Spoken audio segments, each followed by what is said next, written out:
So when you're trying to figure out what x equals, 40 is the total amount. And then there are 5, 1, 2, 3, 4, 5 x plus 2's.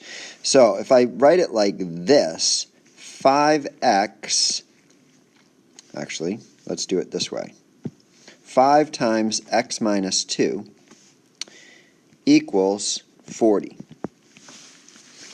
So if you can think of a number here that we can subtract 2 from and then multiply it by 5 to get 40, then we'll know what that equals. Well, 5 times what number, let's use dot, times what number equals 40? Well, that number is 8. So what can you do to get 8 with x minus 2? We can do 10 minus 2 to equal 8.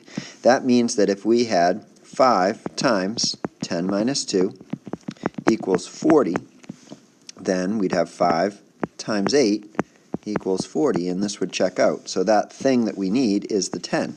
It's the 10. 10 is your answer.